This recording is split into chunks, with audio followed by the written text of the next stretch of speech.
My friend Trey in Chicago was at a party recently, and he struck up a conversation with two guys at the same time. The first question of social etiquette usually being something like, well, what do you do? So he said, I got outed pretty quickly as a pastor. He said, that's okay. It usually gives me an opportunity to have an interesting conversation with somebody. And he said, of course, the conversation pretty quickly turned to faith. One of the guys said, oh, I'm a Christian.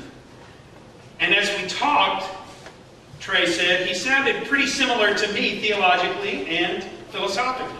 When it came to truth claims, you know, the stuff that the things in the creed, that kind of thing, we were probably in the same boat.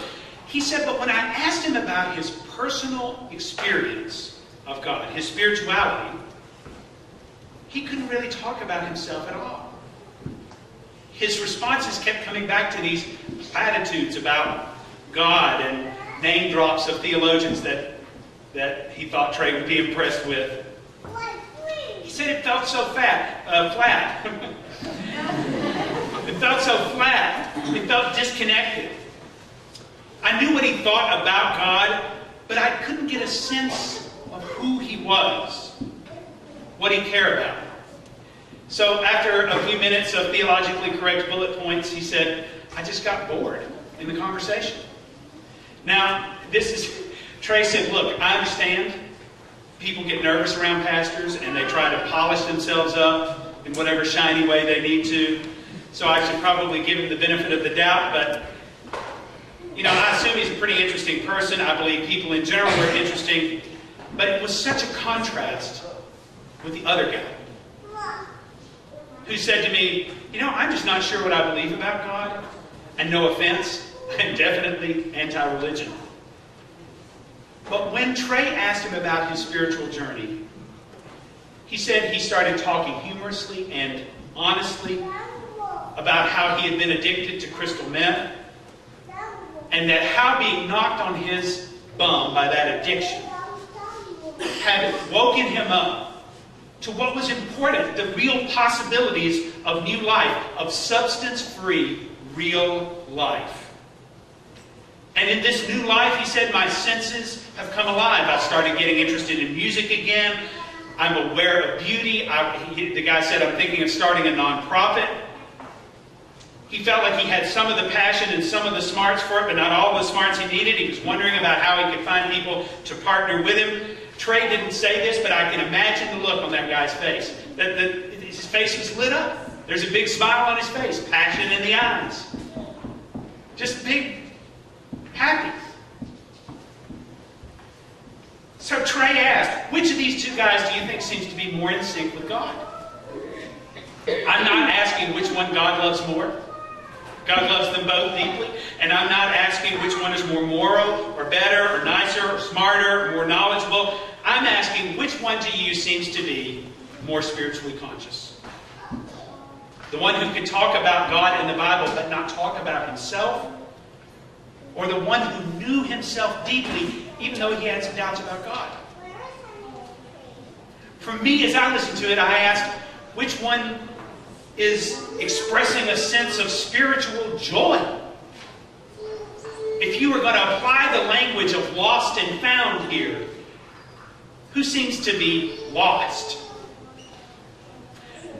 The Pharisees had a pretty good idea about lost and found, about sinner and righteous. Now, I have to give a little proviso here because, you know, the Pharisees have had a pretty bum rap for about 2,000 years. In fact, Jesus' rebukes to the Pharisees have resulted in some very awful anti-Jewish sentiments and actions over the years. But in their own day, the Pharisees were not demons. They were the guys with the white hats in much of their culture, particularly among normal, average, everyday folk. They were the people you want for neighbors, okay? They were law-abiding and God-fearing people. I mean, Jesus never scolded the Pharisees for being good.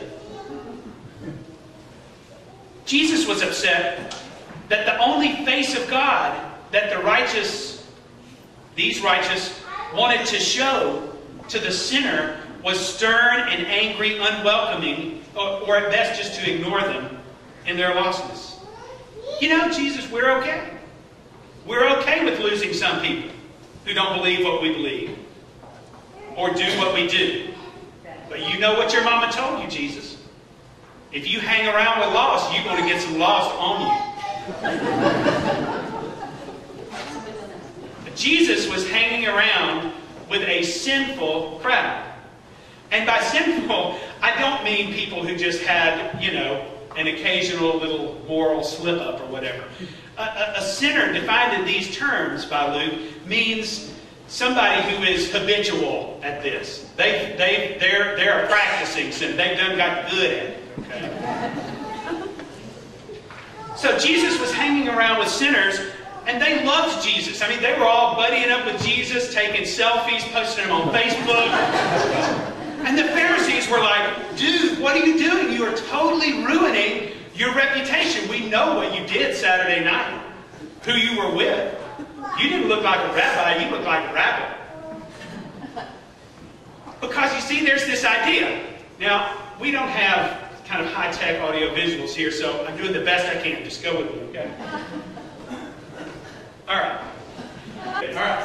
So there's a way you can think about kind of how people are classified, right? And you can classify them by location. I'm so glad the choir's out here. I didn't have to turn around and everything, so that's great.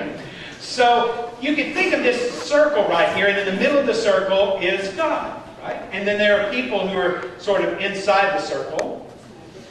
And my art ability at drawing stick figures is world-renowned. Just wait. And then there are people who are outside the circle. And so what constitutes the circle is what you believe and how you behave, right? And so if you're willing to believe the right things and behave the right way, congratulations. You're in the circle. You are righteous. But if you are unwilling, habitually, to locate yourself outside of the circle of believing, then you are out. See, it's simple. How hard can that be? We do that pretty well all the time. A lot of people think of Christianity in that way. If you believe X, Y, and Z, I said Z.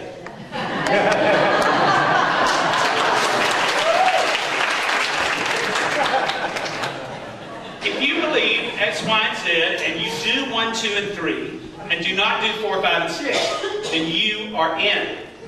And see, the difference between the denominations is that they just fill in the variables in different ways. Well, you have to be baptized to be saved. Over here, no, baptism doesn't matter, but you have to believe these doctrines. And I have my own set too. I have a set of stuff that I think to myself, well, this is the boundary, right? If you're in this, then you're in. And if you're not doing this, then you're out. Okay? I have my own set of stuff. But if we accept that this is God's view of the world, then we ignore some really significant possibilities. We begin to assume that the lost are just really lost. They're just outside. And they don't deserve anything but negative attention. The onus is on them to move our way. But more significantly, and here's the thing that's important for me, is that we begin to assume that those of us inside the boundary of belief and behavior have nothing lost about us. Well, we know we do. If you are like me, you don't define yourself as lost. For heaven's sake, we are in the pews. But that's just what Jesus is doing in these stories. By the time you get to the end of them, you start to ask, who here is lost and who is found? And that asks us to consider how we righteous, how we the church attenders, the good deed doers, might actually in some sense be lost. Another friend and scholar read this passage and asked, for those of us who are listening to it, can we ask, is it possible for us to be righteous and sinner to be found and lost at the same time. Might the parents who want their children to succeed so much that they wrap their entire lives around hockey games and ballet recitals be lost? Might the career-minded man or woman who makes moving up the ladder the one and only priority of their life be lost? Might the folks who work jobs that they hate in order to give their family things that they didn't have be lost? Might the senior who has a great pension but little sense of meaning since retirement be lost? Might the teen who works so hard to be perfect and to fit in be lost? There's another way, see, of thinking about this, and that's not by your location, where you have placed yourself in regards to the circle of belief and practice. So hold your horses for another stunning diagram.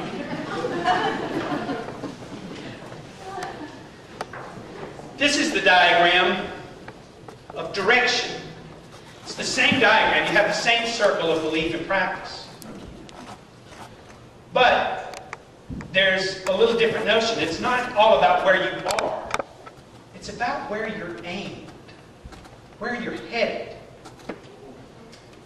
Here is one fellow who is outside the boundary of belief and practice, but whose life is aimed in such a way that it's moving closer in, right? But then there are people who are well inside the boundaries of belief and practice, but whose lives and experience of God are headed out. They're just not... You see what I'm saying? So that it's not so much about...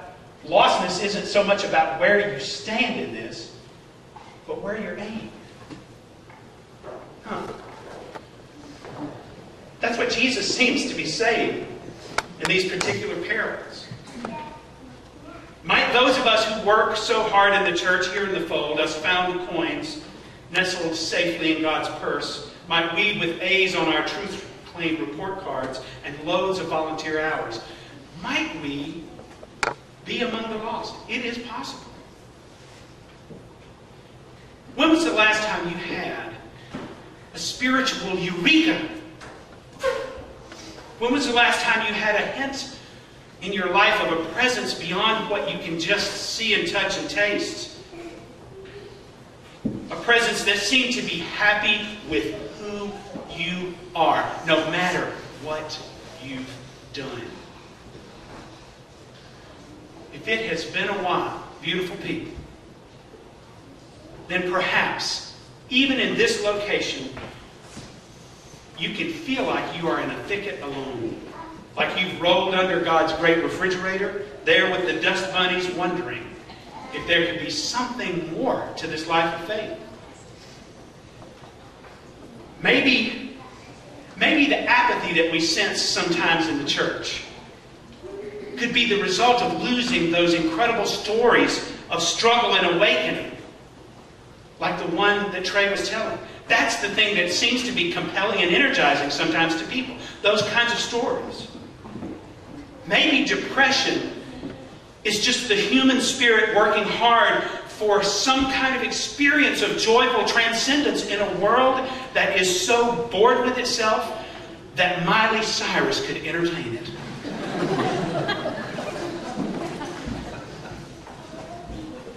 Maybe you and I are more lost than we imagined. But do you know what God loves? I'm telling you. God loves being at that moment when the trajectory changes and turns. That moment when something sparks, there's some opening, some awareness. God gets so absolutely stoked at that moment when you realize that some part of you is lost and that you would really like to move in a different way. You know, we think of people who are outside that circle sometimes as, well, I mean, we think of them as losers. But these parables are revealing that God is the biggest loser. Why? Because God loves to find people. Jesus tells this parable. Suppose someone among you had 100 sheep and lost one. Wouldn't he leave the other 99 in the wilderness and search for the lost one until he finds it? And you know, the sinners and the Pharisees alike are going to stand there and look at it and go, no, of course not. No one in their right mind would do that. That's the reasonable answer. A 1% loss is okay. Take care of the 99 sheep. Are you crazy? You don't leave the 99 just to find the one. And then the shepherd, of course, joyfully picks up the sheep, throws it on his shoulders, whistles on back to the fold, and apparently when it gets home, calls everybody out for a big party. Now, did you do that the last time you lost your keys? Maybe you did. I don't know how long they were lost. When you lost your dog, did you throw a barbecue? No. You breathed a sigh of relief and you went on, because that's what reasonable people do. But this isn't about reasonable people. It's about a pretty unreasonable God who looks at things differently than the way we do. What woman with 10 days of pay isn't going to look for the $100 bill that she lost? Of course, she's going to look for that. That makes sense. That's a reasonable thing. We would do the same. But when she finds it, she is so happy that she spends $300 on a party to celebrate finding the 100. That is crazy. It is unrealistic. It's extravagant. It drives us economists crazy. And this is the way God looks at it. This isn't a story about us, about how people are really to blame for their lives. It's not a picture of sheep and coins. It's a picture of what God is like and what God likes. And what God likes is that moment of finding, that moment of turning, that moment of reaching down between the Legos and the crushed up cheesies and the sofa and finding the thing, the person. And when we realize that we too are lost, then to you and me, God says, ha, Eureka, I found you. It's just a different image that Jesus is offering about how God is at work. God is never satisfied with a 10% loss. God is never satisfied with a 1% loss. Even the Pharisee, the one with all the well-defined rules about who is in and who is out, the one who is satisfied to just let some go their own unrighteous way, Jesus will not even let the Pharisee go, because Jesus is going to tell stories that can wake them up to a new way of understanding what God is like, and what makes God really, really joyful, and what gets God totally stoked is not being righteous. God loves righteousness. Don't hear me. God loves righteousness. But what gets God really joyful and excited is awakening. Is awakening. That turn, that change of heart and life. What gives God the giggles down to her toes is when people say, whoa, I never thought of that before. Tell me more about that idea of God. Some have rejected Christianity because some of us with our worst old frowning Pharisee faces have told them that God will not welcome the addict, the nonconformist, the too scientific, the confused, or the depressed. But Jesus says, oh, everybody come on, let's have coffee. Let's talk about you. That's what Jesus does. Jesus says, let's talk. I want to hear more about, I am curious to know what makes you tick. And I'm going to dig around in your story, and I'm going to find the points where I can apply my salve of love to your aching guilt, despair, and need. See, God says to all of us lost, I am out here with you. I am not just at the center. I'm out here. That's where I am. I'm out at the margins. Out from behind the wall of believing truth claims. You don't believe in me? Fine. I believe in you. I created you from some incredible stuff. And other people and systems and some of your own choices have destroyed a lot of what I made, but I am with you. And I love you no matter what. Nothing makes a difference in my love for you. Nothing that you have ever done or failed to do can change my love for you. I may not like what you've done, but it does not change my love. And what I live for, what gets me totally, completely stoked is that moment when you hear that, when you discover that, when you change your heart and life and follow. How long has it been since you had that sense of aha? Spiritual eureka. I have found it. With that sudden sense of joy at learning something about yourself and learning something about God and about the connection that you have with God, that you lose perspective on who did the finding. I mean, did you find God? Did God find you? Well, who knows? It doesn't really matter.